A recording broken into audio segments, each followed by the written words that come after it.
Prólogo. Sistema Aurum, Remand. 15:43 horas. Academia Beacon, Reino de Vale. Muévanse, muévanse, muévanse. Ruby escuchó a alguien gritar por encima de la cacofonía a su alrededor.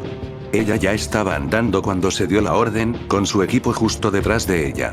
Todo era caótico ahora mientras cientos de estudiantes y civiles aterrorizados corrían en busca de seguridad.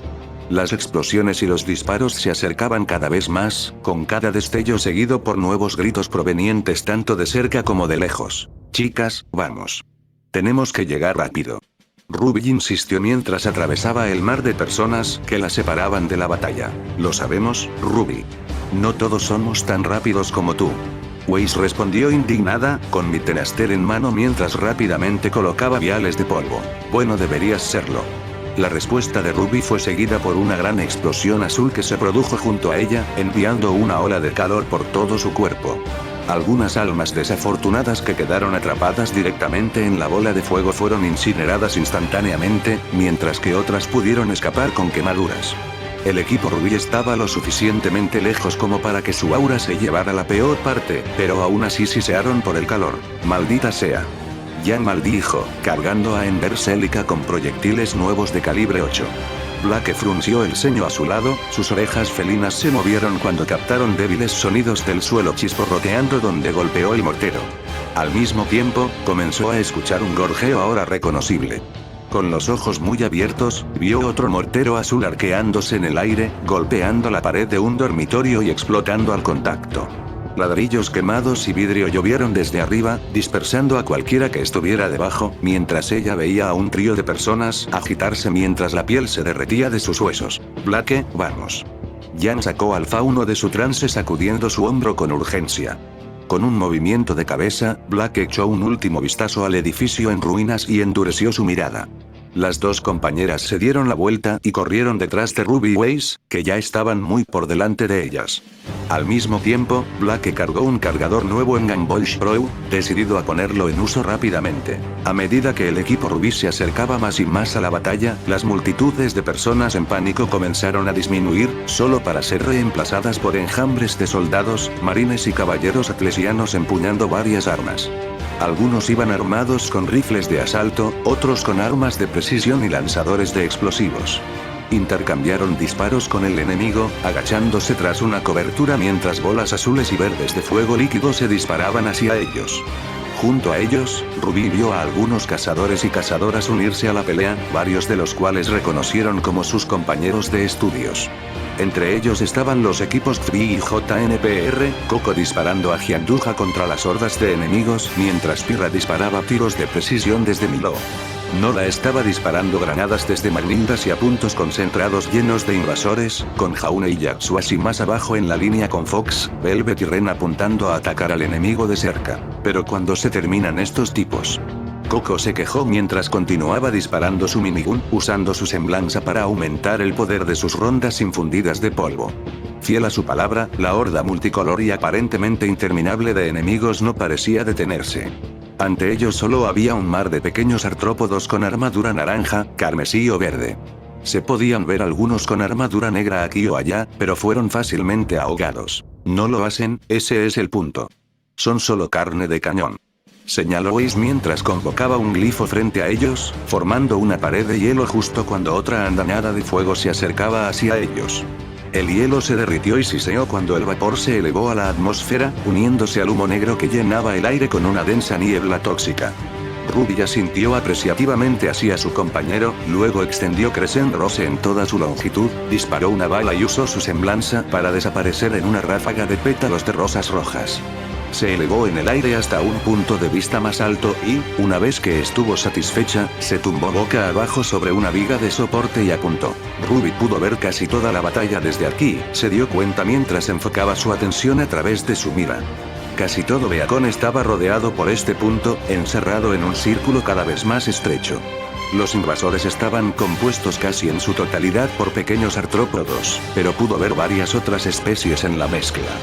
Vio a Bianoix disparar sus armas desde detrás de sus escudos, así como grandes gigantes blindados con armaduras azules que cubrían su carne anaranjada usando escudos masivos para tanquear rondas pesadas de paladines.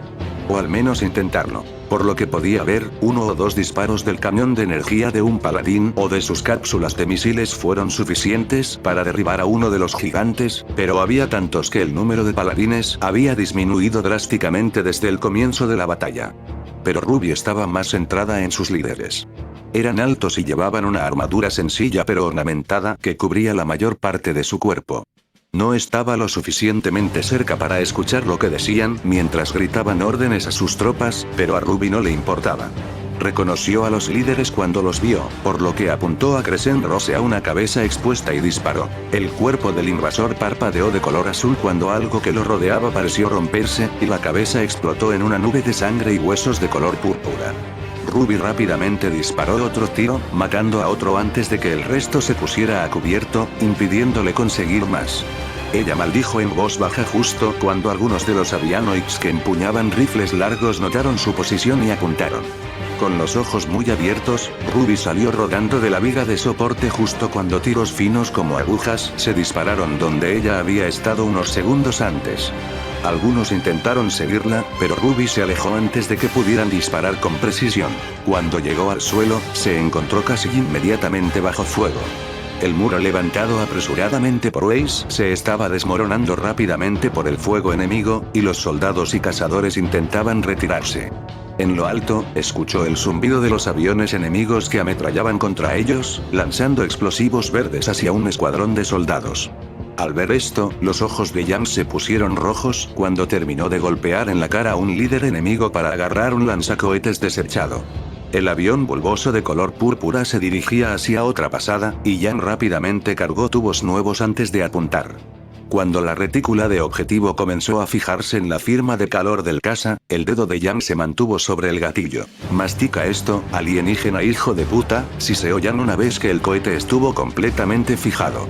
Inmediatamente disparó el misil buscador de calor, del que el avión intentó alejarse. Sin embargo, el clip del ala quedó atrapado, destrozándolo y provocando que el avión alienígena cayera al suelo, explotando en una bola de fuego púrpura muy detrás de las líneas enemigas. Al mismo tiempo, Weiss erigió un muro de tierra más pequeño, permitiendo a los soldados disparar desde detrás de la cobertura una vez más. Sin embargo, eso no logró detenerlos, ya que la horda siguió avanzando. Al mismo tiempo, Ruby empezó a escuchar un nuevo sonido. Rugidos y chillidos animales comenzaron a unirse a los disparos y explosiones, y no pudo evitar notar que gran parte del fuego alienígena comenzó a desviar su atención de ellos hacia los monstruos recién llegados nativos del planeta de Remant. Hombre, notó Nora mientras recargaba a Magnhild, observando cómo el resto de su equipo y el equipo Xvi se unían a ellos. Nunca pensé que estaría feliz de ver a los Grimm. Tú y yo, Nora, respondió Blake, solo para que sus oídos se movieran cuando escuchó un débil paso. Ella apuntó a su alrededor, buscando la fuente, y solo para ver un contorno borroso y tenue detrás de Ruby. No tuvo tiempo de gritar una advertencia, así que simplemente apuntó a Gambolshroud y comenzó a disparar. Ruby se agachó cuando las balas perforantes rebotaron en el escudo del alienígena, interrumpiendo su camuflaje activo al mismo tiempo. Ahora completamente expuesto, el alienígena rugió a través de sus 4 mandíbulas mientras rápidamente sacaba una pequeña esfera de un compartimento ubicado en su cadera, tocaba la parte superior del dispositivo con el pulgar para provocar que estallara en una bola de llamas azules y luego lo arrojaba hacia el reorientar a los cazadores en entrenamiento. El dispositivo se pegó al suelo frente a Blake, y con los ojos muy abiertos se alejó de la explosión resultante. La onda de choque la impulsó hacia adelante agitando los brazos. Siguieron más granadas, enviando a los humanos a dispersarse en busca de refugio, pero antes de que cualquiera pudiera tomar represalias, el alienígena agarró el borde de la capucha de Ruby y la acercó a ella a la fuerza, luego arrojó su cuerpo a través de una ventana de vidrio hacia la cafetería en ruinas detrás de ellos. Ruby cayó por el suelo, el cuerpo colapsado de Crescent Rose todavía sostenido con fuerza en sus manos, mientras rodaba hacia atrás sobre sus pies. Clavando sus talones, rechinó contra el suelo durante unos segundos, y cuando se detuvo, entrecerró los ojos hacia el alienígena que ahora estaba saltando a través del cristal roto con su rifle de plasma en alto. apuntó y disparó un solo tiro, pero para su sorpresa, el escudo de energía del alienígena resultó ser mucho más duradero de lo que había previsto. La bala de 14,5x y 114 milímetros rebotó en los escudos y se implantó en una pared junto al alienígena, quien luego disparó su rifle de plasma hacia la cazadora en entrenamiento. Ruby estalló en una nube de pétalos de rosa, reposicionándose en el flanco del alienígena y apuntando a Crescent Rose nuevamente. Esta vez, apuntó hacia el rifle de plasma, disparó un tiro al marco del arma y talló un elegante agujero en su punta superior. El plasma caliente se filtró de la herida, lo que obligó al alienígena a arrojarlo mientras lanzaba otra granada hacia Ruby. Ella estalló en pétalos de rosas para evitar la explosión, pero cuando se reformó, sintió un golpe fuerte y caliente golpear su pecho. ¡Gak! Ruby gritó mientras retrocedía, agarrándose el pecho mientras el alienígena guardaba su pistola de plasma en el bolsillo. Con respiraciones pesadas, Ruby observó cómo el extraterrestre sacaba una vara plateada que agarraba con fuerza en su mano de 4 dedos. Luego, con un rápido apretón, la varilla se encendió y se convirtió en una espada de 2 puntas hecha de energía de plasma pura y moldeada. Rugió un desafío hacia ella mientras sus escudos se recargaban visiblemente, y Ruby contó mentalmente el número de disparos que quedaban en el cargador de Crescent Rose. Si recordaba correctamente, solo le quedaba un disparo y sabía que no era suficiente para romper el escudo de energía del alienígena. Mientras se preguntaba qué hacer, el alienígena rugió un desafío, y Ruby rápidamente decidió enfrentarlo mientras cambiaba a Crescent Rose a su configuración de guadaña. De fondo, podía escuchar los sonidos de intensos combates, esta vez mucho más cerca que antes. Los gritos de sus amigas y hermana se podían escuchar mientras claramente intentaban abrirse camino hacia ella, pero las explosiones y el fuego de plasma le dijeron a Ruby que los refuerzos alienígenas los estaban retrasando considerablemente. No importa. Puedo hacerlo yo misma, pensó Ruby, apoyando la parte superior de la hoja de su guadaña en el suelo detrás de su espalda mientras se agachaba preparándose para la pelea que se avecinaba. El alienígena parecía complacido con esto, extendiendo sus mandíbulas en lo que Ruby solo pudo suponer que era una sonrisa, y los dos guerreros se rodearon para evaluar al otro.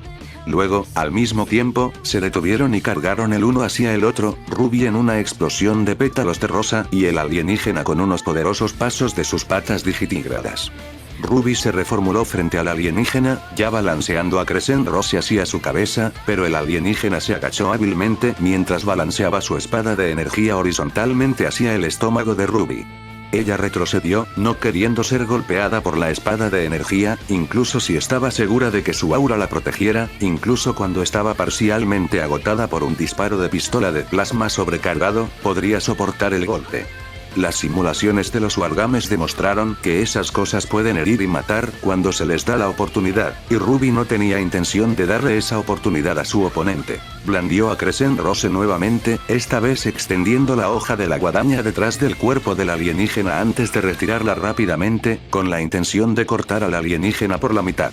En cambio, cuando Crescent Rose iba detrás de la espalda del alienígena, anticipó las acciones de Ruby y dio una voltereta hacia atrás detrás del borde exterior de la guadaña, lo que provocó que Ruby reprimiera una maldición.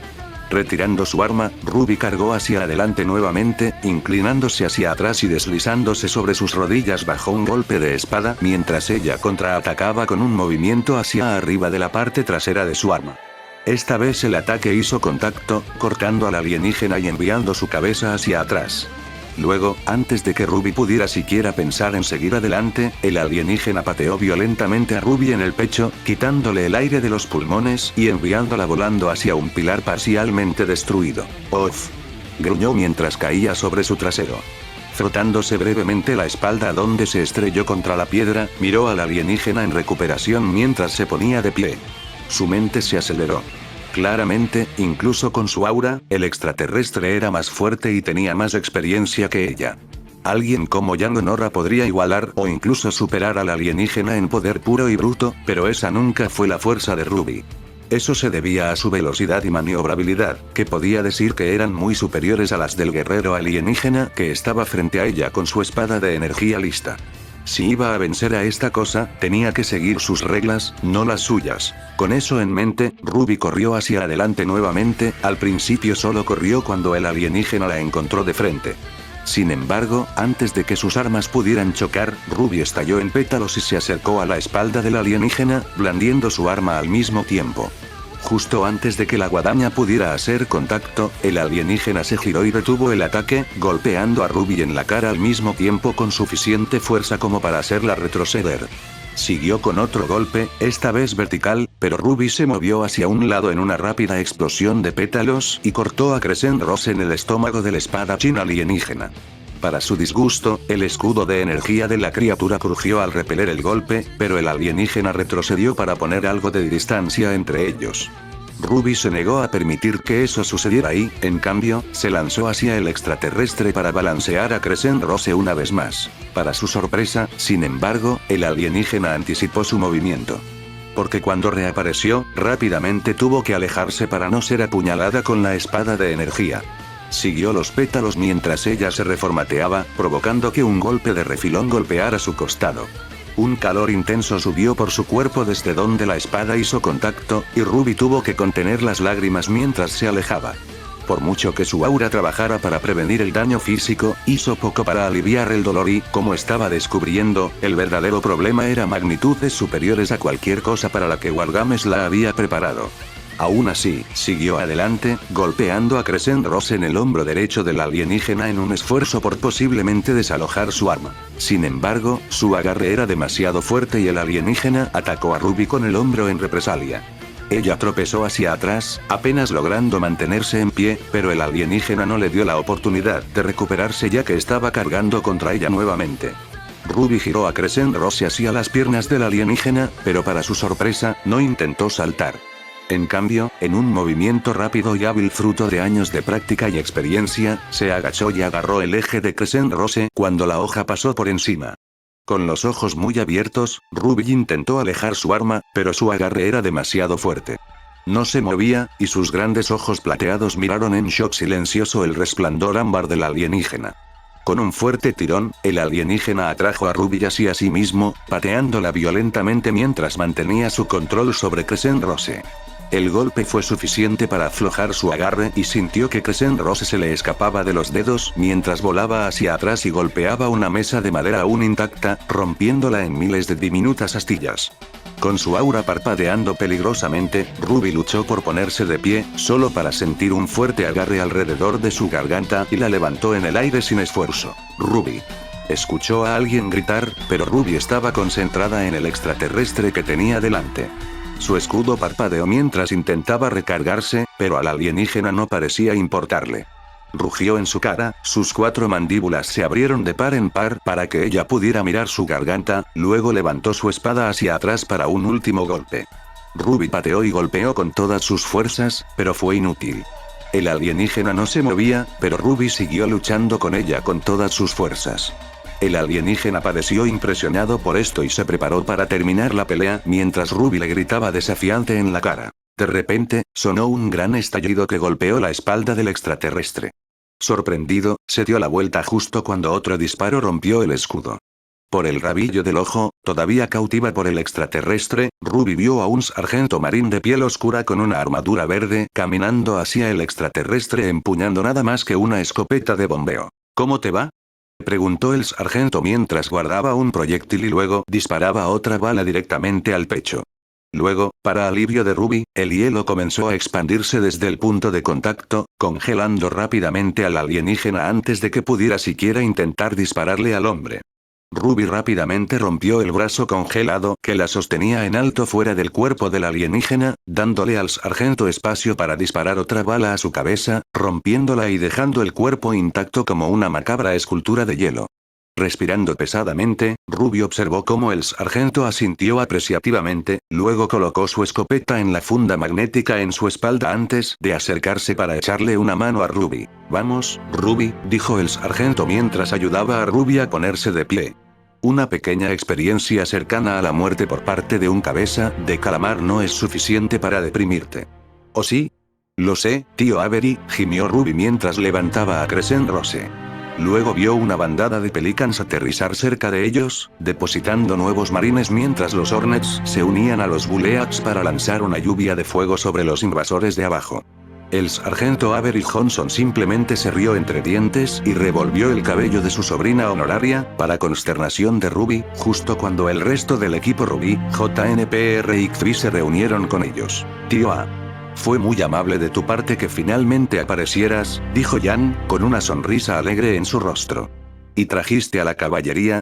Supongo que esto compensa el hecho de que te perdiste mi cumpleaños este año. Casi.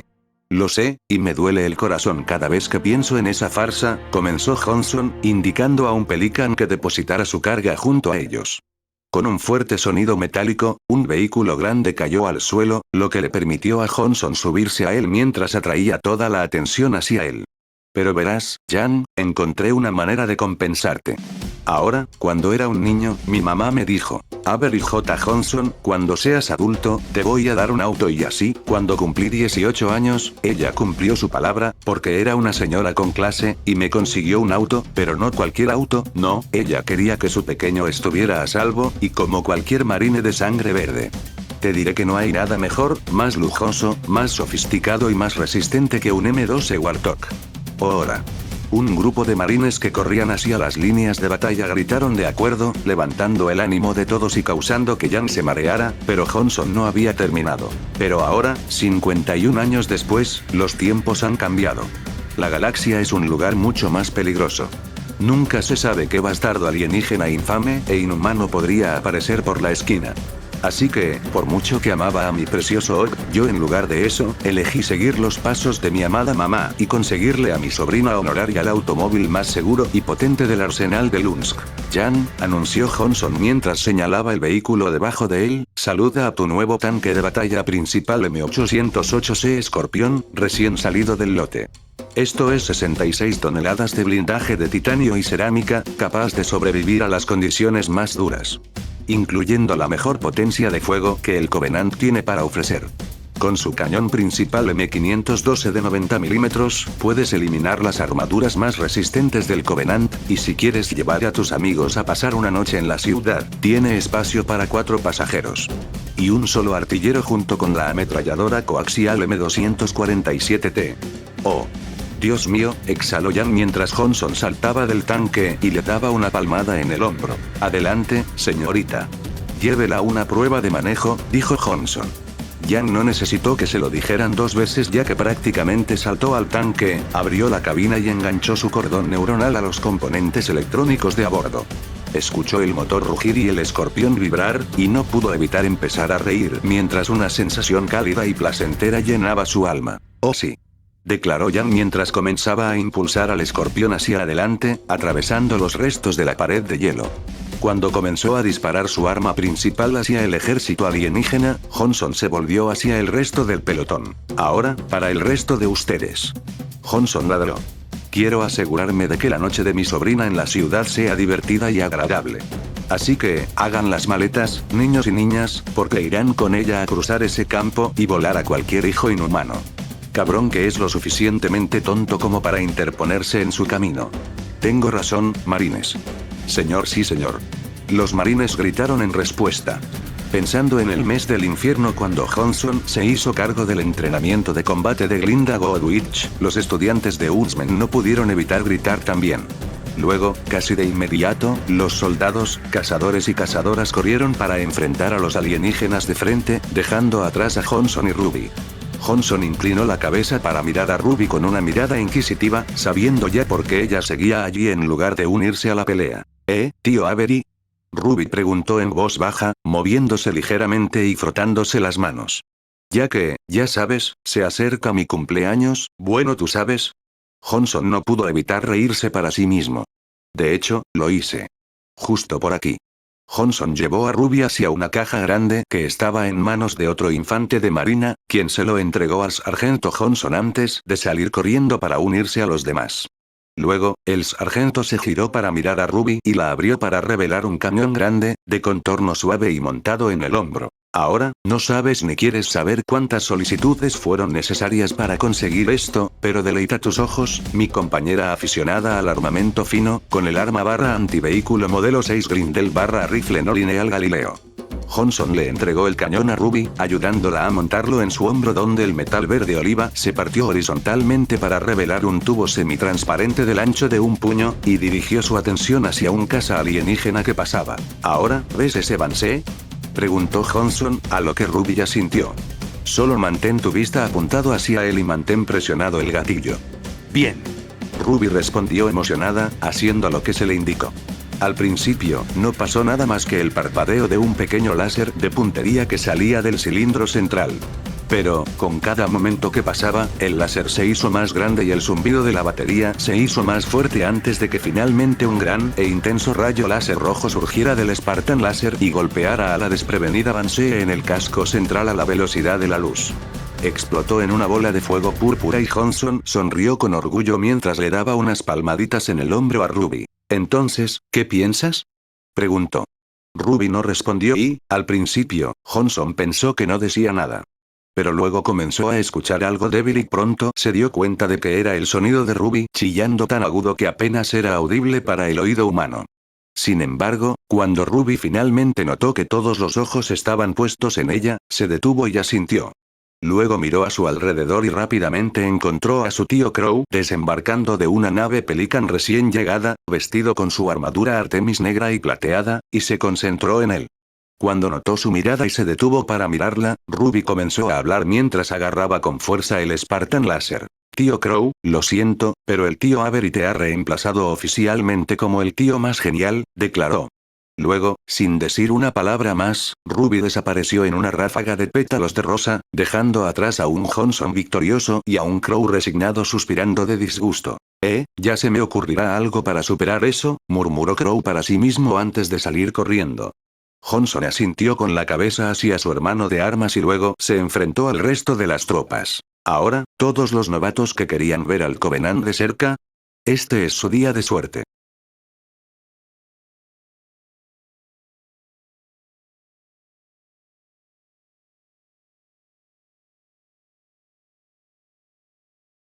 Sistema Seropian, Ciudad Santa de High Charity. Cámaras del Consejo. Nunca antes, en todos sus años, Tel Badame había visto la cámara del Consejo a bordo de la High Charity en tal alboroto.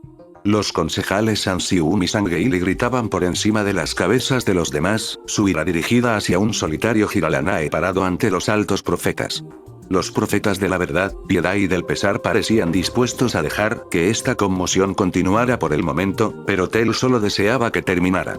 Por el bien de todos, incluido el propio. Finalmente, a medida que el diálogo continuaba estallando y haciéndose más fuerte, parecía que incluso los profetas tenían sus límites. Habrá orden en este consejo. Piedad ladró, golpeando su delgada y amarilla mano contra su trono de gravedad. Inmediatamente los consejeros guardaron silencio, algunos más rápido que otros, pero pronto toda la cámara quedó inquietantemente en silencio.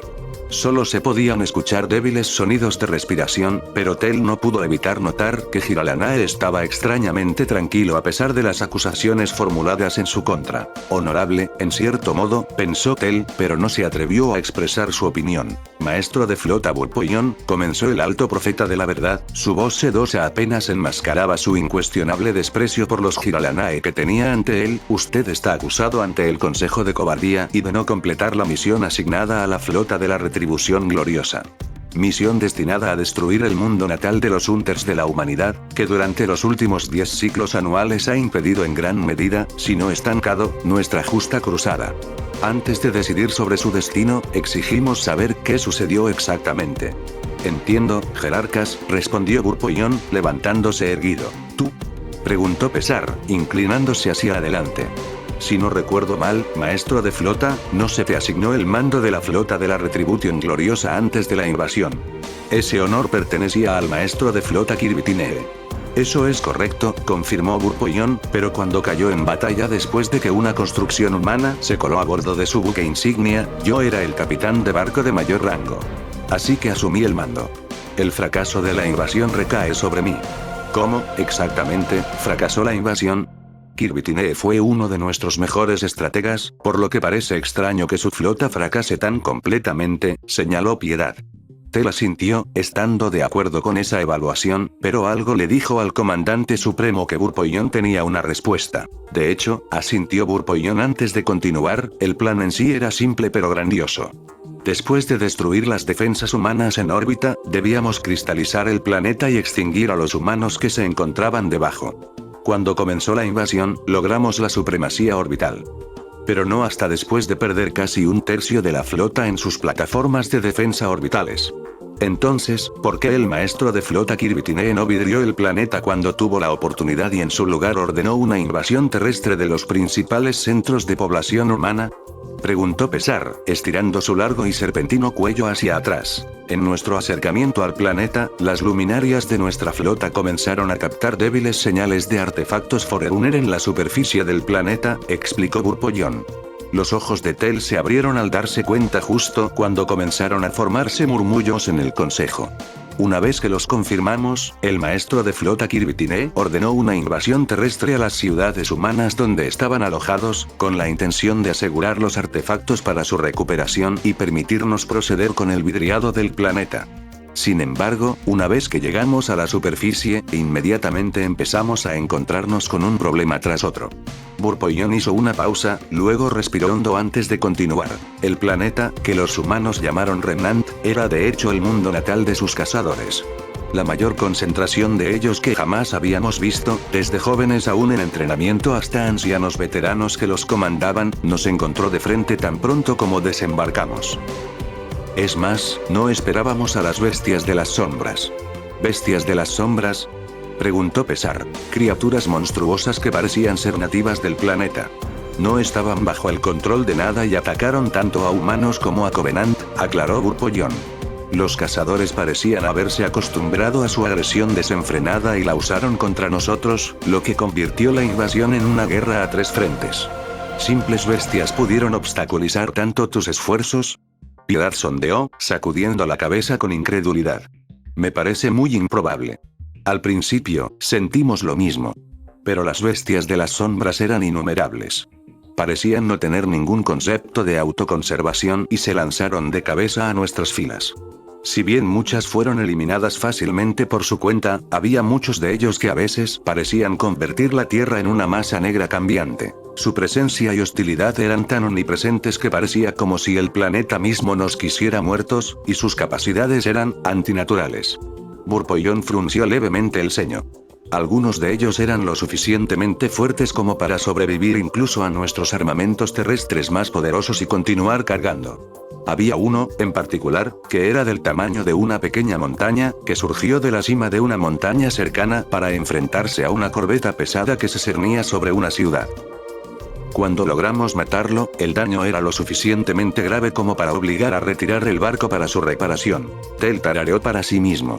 Entonces, ¿así es como es el mundo natal de los Hunters? ¿Tenían que vivir entre estas bestias de las sombras? No es de extrañar que sean tan fuertes. De hecho, eso había sido un misterio entre el Covenant desde que los humanos comenzaron a desplegar a los cazadores y cambiaron el rostro de la guerra. Especialmente porque, por lo que podían ver, sus habilidades eran naturales y no el resultado de la tecnología, a diferencia de sus demonios. No ayudó que, con los Hunters, los humanos comenzaran a profanar cristales elementales para usarlos como munición. Blasfemo, en sí mismo, pero innegablemente eficaz. Que te dispararan era una cosa, pero otra era que te dispararan y te congelaran las extremidades, te incendiaran el cuerpo o te llenaran de rayos.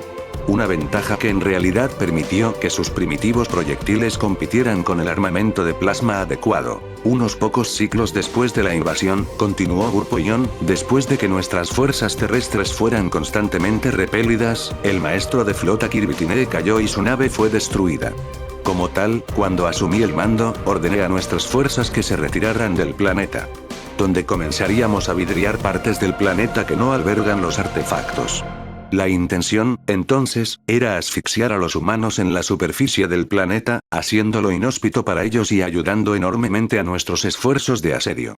Entonces, ¿por qué dejaste de vidriar el planeta?, preguntó Verdad, juntando sus manos y entrelazando sus dedos. De inmediato, los ojos de todos, incluidos los de Tel, se dirigieron hacia Burpollón.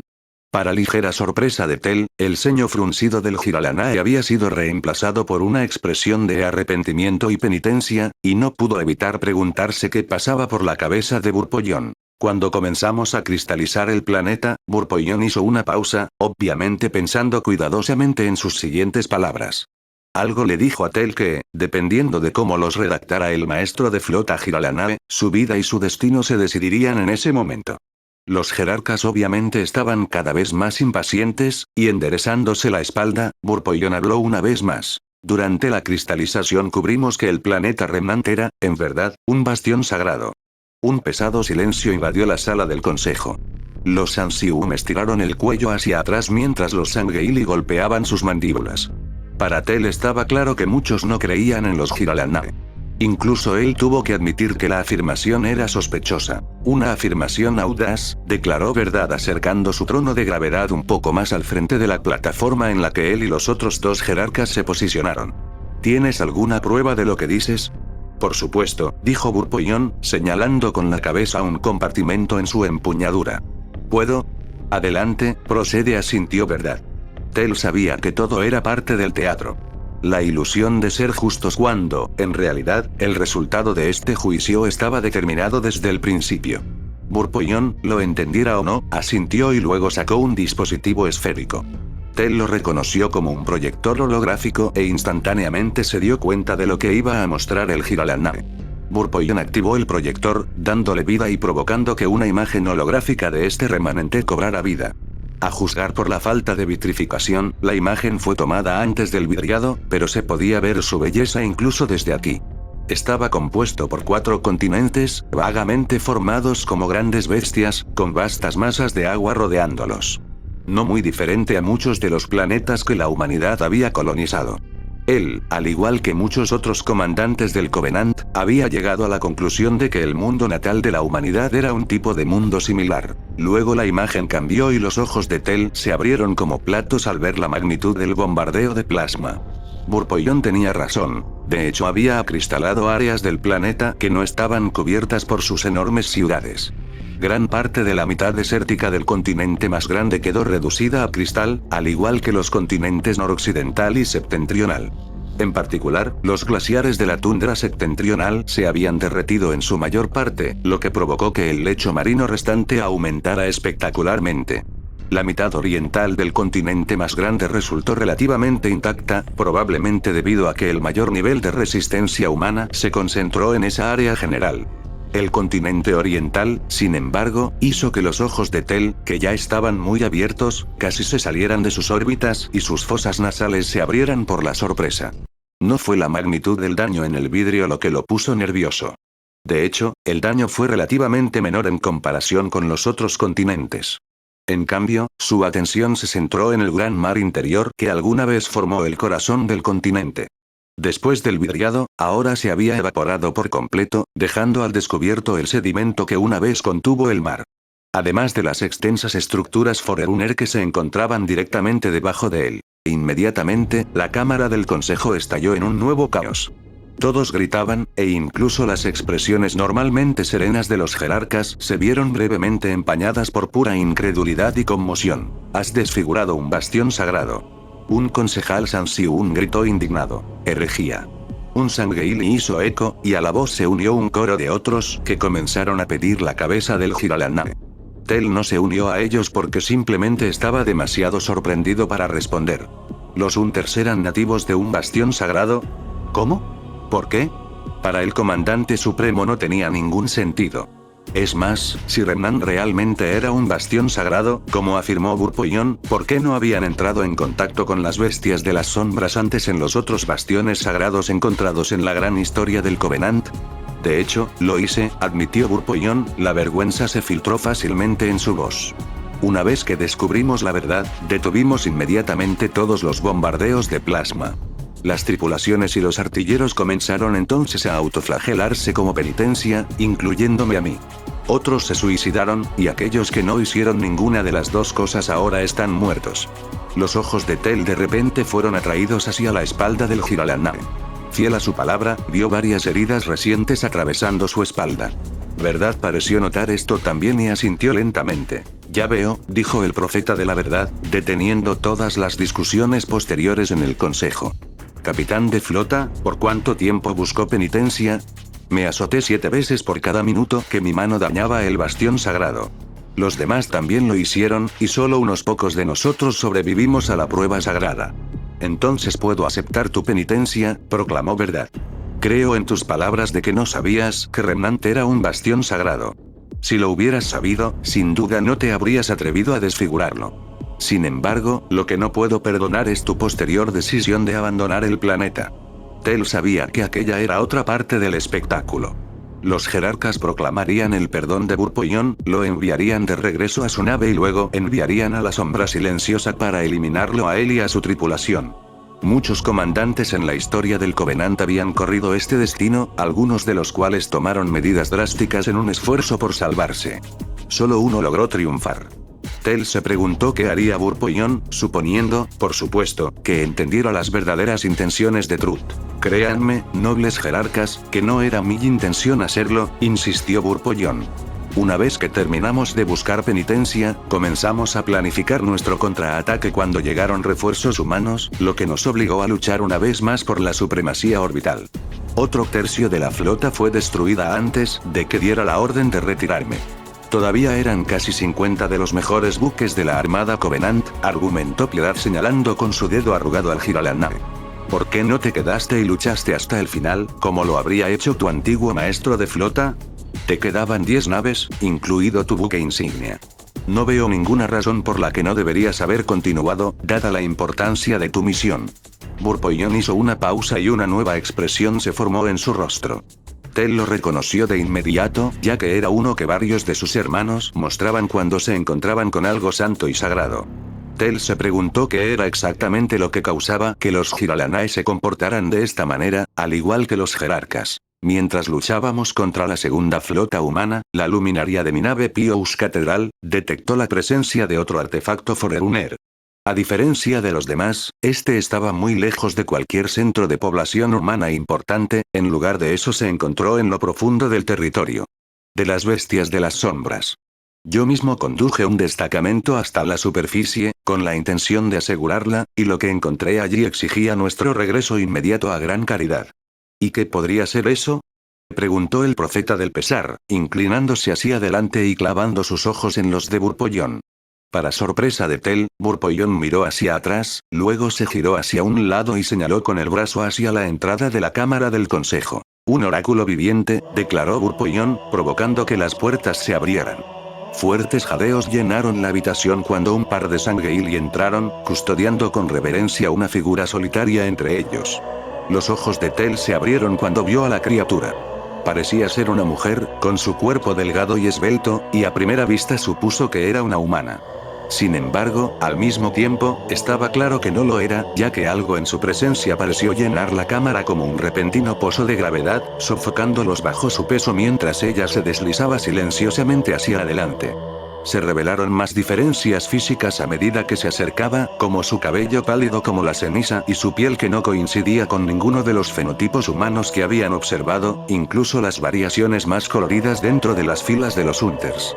Gruesas venas negras cubrían sus brazos y su rostro, y ojos rojos sangre y esclerótica negra contemplaban la habitación con una expresión casi calculadora. ¿Cuál es el significado de esto? Trajiste a un humano a High Charity. Exigió Piedad, lo que provocó que la guardia de honor de ambos lados se preparara. Sin embargo, la mujer simplemente levantó la mano, lo que provocó que sus guardias se detuvieran y retrocedieran con una reverente inclinación de cabeza. Noble profeta de la piedad, comenzó, hablando en perfecto Sansiún para sorpresa de todos, no soy un simple humano y les aseguro que no soy un enemigo del gran viaje. De hecho, solo busco traer a todos consigo. El camino sagrado hacia la salvación. Dio un paso adelante, lo que provocó que Burpollón retrocediera con una expresión humilde y asombrada, mientras miraba a los jerarcas de una manera que Tel Badamé nunca había visto. No como un subordinado, sino como un igual. Venerables profetas de la verdad, piedad y del pesar, mi nombre es Salem.